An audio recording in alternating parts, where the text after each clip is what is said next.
সোনামণিরা কোথায় তোমরা? তোমাদের জন্য নিয়ে এসেছি আজকে বরিশালের বিখ্যাত জ্বালাপোড়া রেসিপি। বরিশালের মেয়ে হয়ে যদি তোমাদের সাথে এই জ্বালাপোড়া রেসিপি শেয়ার না করি তাহলে আমার অনেক বড় পাপ হয়ে যাবে, পাপ। প্রথমে এখানে কতগুলো একবার কাঁচামরিচ নিয়ে নিয়েছি, নিয়ে সুন্দর মতো ধুয়ে পরিষ্কার করে মাঝখান দিয়ে ফেলে নিতে হবে বন্ধুরা। তারপর চুলার মধ্যে একটা কড়াই বসিয়ে দিলাম, দিয়ে দিলাম তেল। তেলটা গরম হয়ে আসলে কুচি কুচি কুচি কুচি করে রাখা একবারে রসুনগুলো দিয়ে দিব, দিয়ে তারপর একটু নাড়াচাড়া করে একটু ভাজা ভাজা করে নেব। তারপর দিয়ে দিব কতগুলো পেঁয়াজ কুচি। পেঁয়াজ কুচিটা কিন্তু অবশ্যই অবশ্যই বেশি দিবে। পেঁয়াজ কুচিটা দিয়ে সুন্দর মতো নাড়াচাড়া করে একবারে ভাজা ভাজা করে নিব। যখন দেখবেন একবারে সুন্দর ভাজা ভাজা হয়ে গেছে তখন এখানে দিয়ে দিব আদা বাটা। আদা বাটাটা দিয়ে সুন্দর মতো আবার নাড়াচাড়া করে একটু আদাটা ভেজে নিব যাতে কাঁচা গন্ধটা চলে যায়। যখন দেখবেন আদাটা সুন্দর মতো ভাজাভাজি হয়ে গেছে এখানে গুঁড়ো মশলা অ্যাড করে দেবো। একবারে সামান্য পরিমাণ মরিচ গুঁড়ো, সামান্য পরিমাণ হলুদ গুঁড়ো, দিয়ে দিচ্ছি ধনিয়া গুঁড়ো। মশলাগুলো দিয়ে একবারে সুন্দর মতো নাড়াচাড়া করে মশলাটাকে কষিয়ে নিতে হবে, একবারে ভালো মতো কষিয়ে নিতে হবে। এখানে আমি সামান্য একটু পানি দিয়ে দিব যাতে মশলাটা পুড়ে না যায়। সবকিছু দিতে দিতে আমি আসল জিনিস দিতেই ভুলে গেছি, সেটা হলো লবণ। লবণটা এখন পরিমাণ মতো দিয়ে একবারে সুন্দর মতো মশলাটাকে কষিয়ে নেব বন্ধুরা। একবারে নাড়তে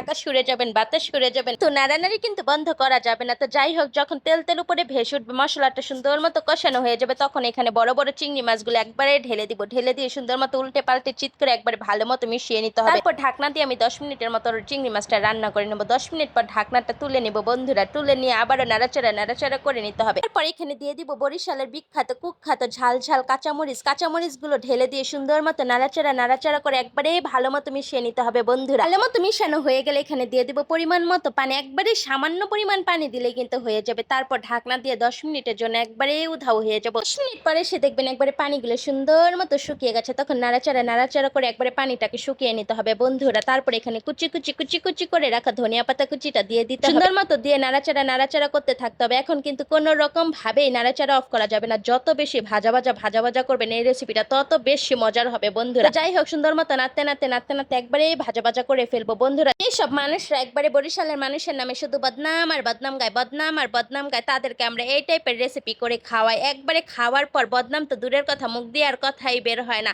তারা শুধু খাওয়ার উপরেই থাকে বন্ধুরা। এত বেশি মজা হয়। অবশ্যই কিন্তু এই জ্বালা পোড়া রেসিপিটা একবার হলেও বাসায় ট্রাই করবে। এই হোক, যখন একবারে নাড়তে সুন্দর মতো ভাজা হয়ে যাবে, তেলটা উপরে ভেসে উঠবে, তখন কিন্তু চুলা থেকে নামিয়ে নিতে হবে। এত বেশি সুন্দর হয়েছে দেখতে, কালারটা দেখেন কি যে সুন্দর হয়েছে বন্ধুরা। বাসায় ট্রাই না করলে কিন্তু মিস করে ফেলবেন বরিশালের এই বিখ্যাত রেসিপিটা। তো যাই হোক, সুন্দর মতো চুলা থেকে নামিয়ে একটা বাটির মধ্যে পরিবেশন করে নিব। গরম গরম ভাতের সাথে খাবেন কি যে মজা বন্ধুরা। আর কিছুর দরকার হবে না, এই একটা রেসিপি দিয়ে পেট ভরে খাবেন।